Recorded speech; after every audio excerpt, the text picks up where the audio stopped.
Good morning. You're watching the news right here on CNN News 18. My name is Toya Singh. This is the breaking news show. For the next 1 hour, we're going to walk you through all of the country's breaking news stories. Our first story actually comes to us internationally. It's a story coming to us from the northeast of Africa in Sudan, a country that recently has been rocked by infighting between the paramilitary and military forces in the country. As we speak, at least 31 tribals from Karnataka are stuck in the Sudanese city of al-bashir. You might remember residents of Karnataka and Kerala have complained and said that they are stuck in the region. Now, the Congress has taken up this issue. They've hit out at the centre for not evacuating Indians stranded there. Randeep Singh Surjewala, the senior Congress leader, has tweeted out 31 Kannadigas of the Hakki-Pikki tribe have been left stranded in the civil war in Sudan. The anti-Kannadiga Modi government has left them to their fate instead of evacuating and ensuring their safe return. Now, my colleague Harish Upadhyay is with us right now. We're going to ask him about more context when it comes over here. Harish, I just want to understand from you, even though Randeep Surjewala from the Congress has given a number to the amount of Indians that are stuck there, at least 31, I know some reports say that there are hundreds possibly of Indians that are stuck in Sudan. Can you bring us A, the details, and then B, obviously how politicians are responding to it? Well, obviously, in fact, the Karnataka State Disaster Management Authority, from its assessment, has found that around 181 citizens from just Karnataka are currently in Sudan, and they're in touch with the Ministry of External Affairs to find out about their safety and the evacuation as well. And right now, obviously, there is politics because of the elections going around, and that's one of the primary reasons why you have Surjewala pointing out these 31 Hakki-Pikki tribal citizens who've gone to Sudan and they're stuck there. But a larger number of citizens from Karnataka and a bigger one from India are still in Sudan. And even as there are efforts by NEA and advisory by the Indian government there on what citizens stuck there should do, you have politics being played out here in Karnataka, because the residents here, the family members of these Indians who are stuck in Sudan, obviously are worried. 181 members from Karnataka who are in Sudan. So that's why the Congress believes that it's time that they question the BJP on what is being done for the safety of these Kannadigas stuck there. Harish, obviously it's election time in Karnataka, so it is, such issues have more focus on them. Any response that's come in from the BJP government that is in power in the state? Well, the government hasn't spoken out. There's no official version from either the chief minister or others, but members within the party saying that whenever such a situation has cropped up in various other countries because of war or any sort of other distress, Prime Minister Modi and the government of India has been at the forefront of evacuating Indians from there. And they're saying this time round too, they will do. They're giving the example of Ukraine, saying that even in a war-torn country, we had managed to get a safe passage for Indians. It will be done here as well. It's just a matter of time, is what many in the BJP are saying. We're yet to get an official response from Karnataka government on what are the efforts being made. Have they reached out to the Ministry of External Affairs? Harish, do stay with us, because I think one of the particularly important aspects to understand here is the reasons for migration to a region like Sudan from Karnataka. We'll ask you more about the stories of migrants in a second. Right now we have S. Prakash with us. He's from the BJP.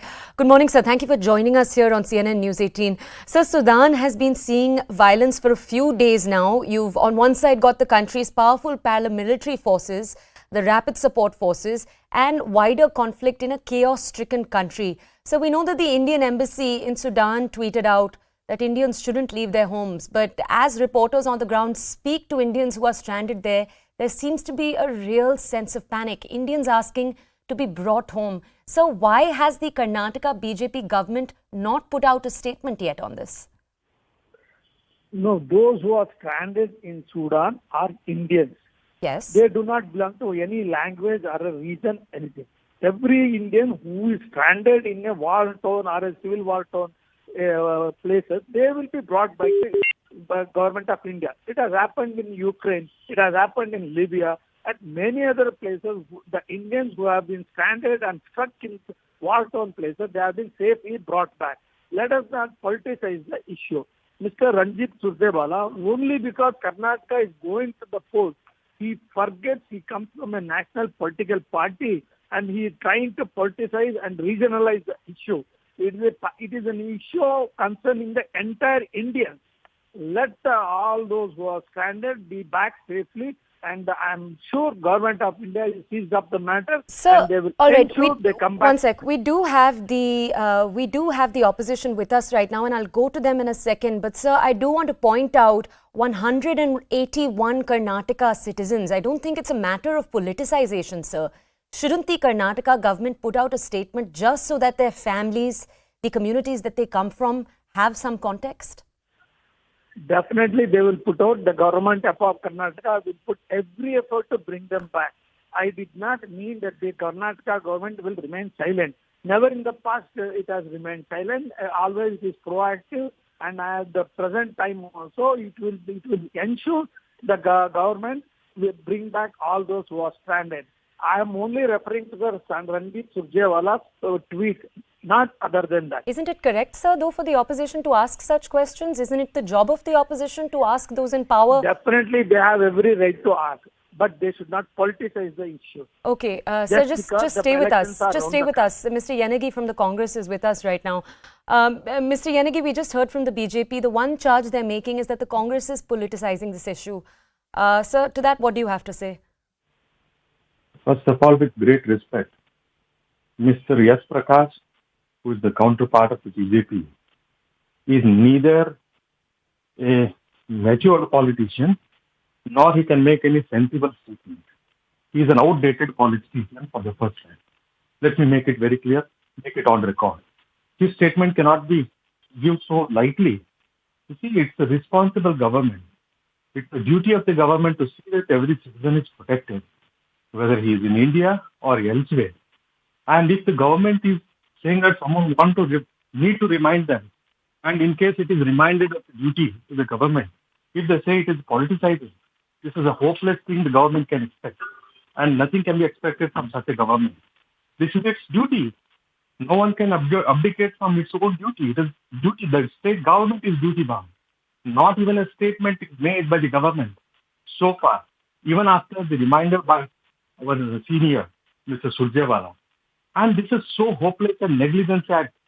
And the government is still trying to say that it need not be reminded and someone should not politicize. Where it is politicizing? Where is the case? It's the case of a concern. It is not a case of a politicizing. The government thinks that everything which is alerting them, as a watchdog, we have the duty. As an opposition, effective opposition, we have the duty to see that everyone is protected everywhere, whether it's in India or abroad.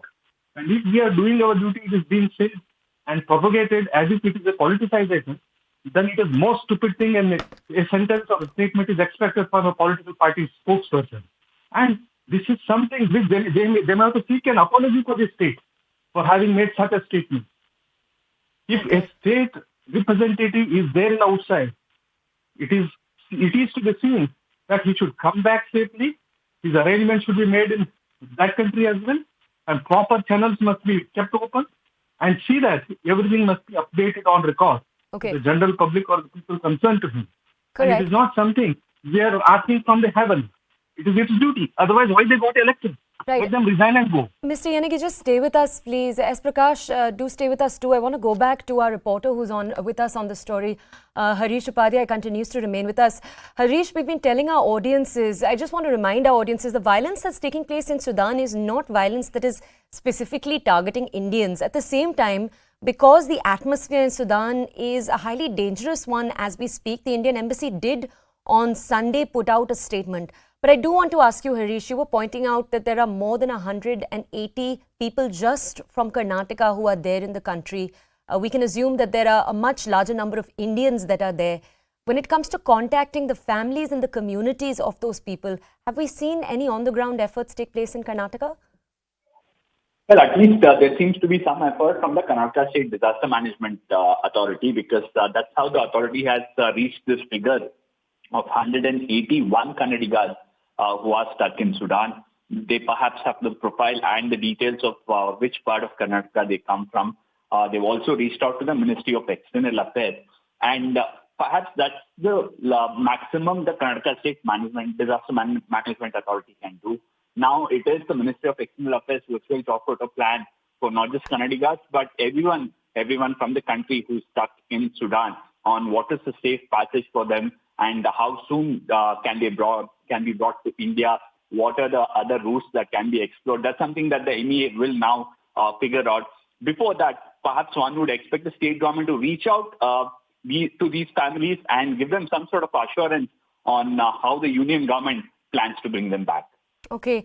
And Harish, I just want to understand, we just heard from both the BJP and the Congress right now, and they were obviously exchanging barbs back and forth. All right, Harish, we do need to move on. Thank you for joining us on this story. As Harish was pointing out, it's a particularly important month for Karnataka, and we'll keep an eye on that story too.